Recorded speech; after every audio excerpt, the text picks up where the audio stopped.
The twin moons of Verelia cast a silver glow over the battlefield. Smoke curled into the twilight sky, carrying with it the scent of scorched metal and shattered dreams. Among the ruins of what was once a grand city stood two figures, opposites in form and origin, yet bound by destiny. Queen Seraphina of the Andari Empire stood tall, her form encased in crystalline armor that shimmered like stardust.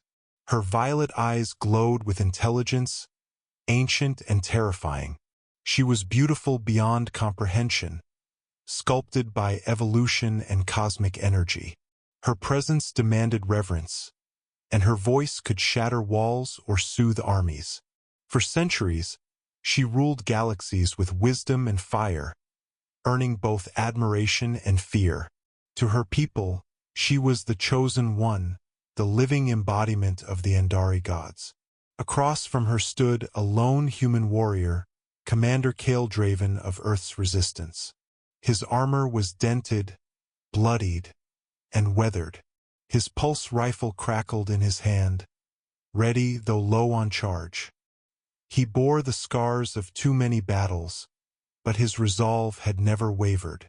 Earth had been the last bastion of freedom in the Milky Way. The Andari had conquered Mars, Venus, and every space station orbiting Jupiter. Now Earth itself was a smoldering war zone. The two had clashed before across star systems and time-bending wormholes. But this was different. This would be the final confrontation, the end or the beginning. "Why do you resist?" Seraphina asked, her voice echoing in Kale's mind as if she spoke through the very fabric of space. "Your species is broken, divided, clinging to obsolete ideals. You cannot win." Kale wiped blood from his brow and raised his rifle. "We don't fight because we think we'll win. We fight because we must. We fight for hope." She tilted her head slightly, her long silver hair flowing in the breeze of a dying planet. Hope? A romantic delusion. How quaint.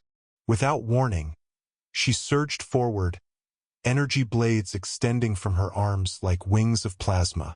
Kale dove aside, narrowly avoiding a blow that would have split him in half. He rolled, aimed, and fired. The pulse blast struck her armor, sending a ripple through the crystalline plating but doing little else. She barely flinched. "You're strong," she admitted, her tone not mocking but curious.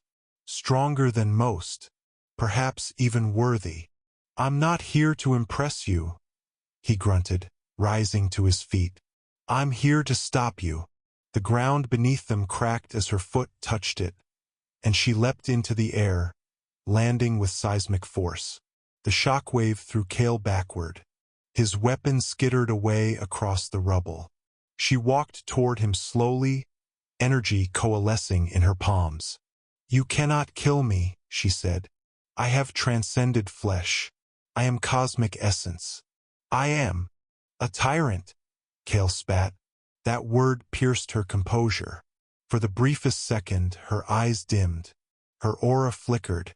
"I have brought peace," she said more softly. "Order. Unity. At the cost of freedom. You don't understand us. Humans would rather die free than live chained." She paused. For the first time, Seraphina considered something new. Doubt crept in. Not weakness, but curiosity. She had annihilated planets, erased empires, and rewritten history. But in all her conquests, she had never met resistance like this. Kale seized the moment. He lunged forward, not for his weapon, but for the short blade at his side. It was crafted from alloy scavenged from crashed Andari vessels, an edge sharp enough to pierce her armor. He slashed upward. Seraphina twisted, too late. The blade struck her side, lodging between crystalline layers. She let out a gasp, not of pain but surprise.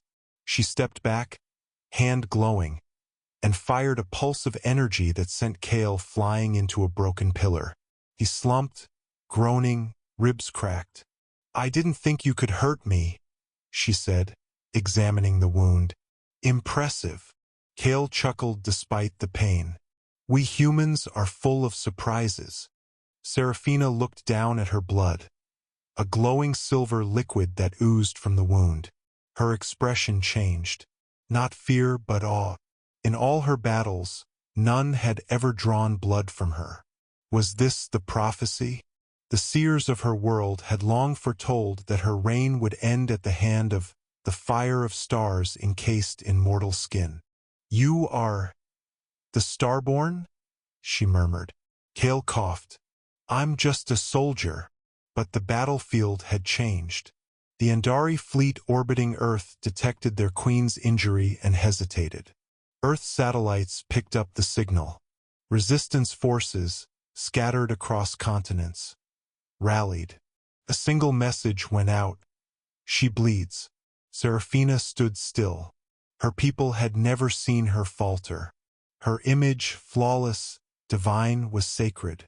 But now that image was cracked. Could power persist without faith?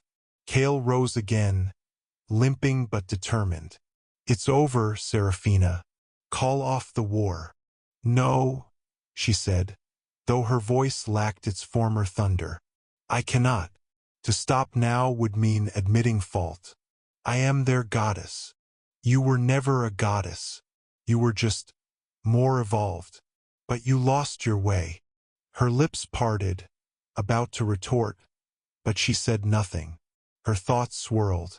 Could this one man, so fragile, so limited, truly be the pivot of fate? She extended a hand.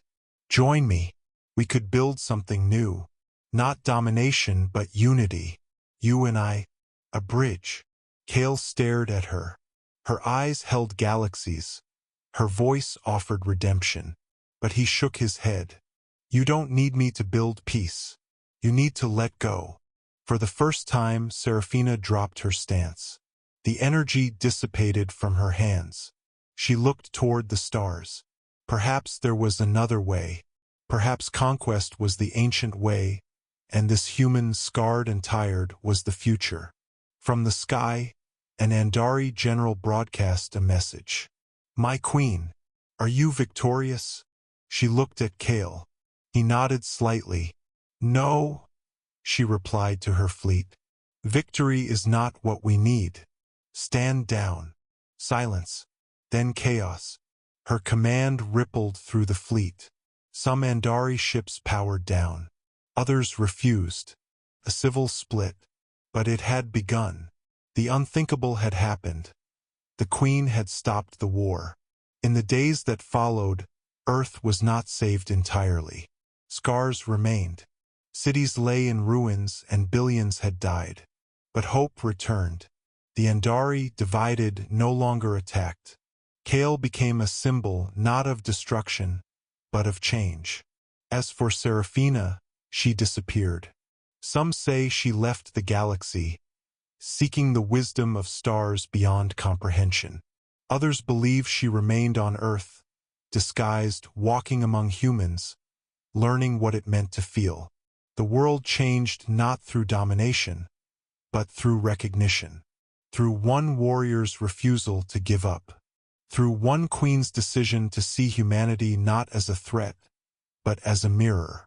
And in that moment, when a blade met crystal, when pride gave way to understanding, everything changed.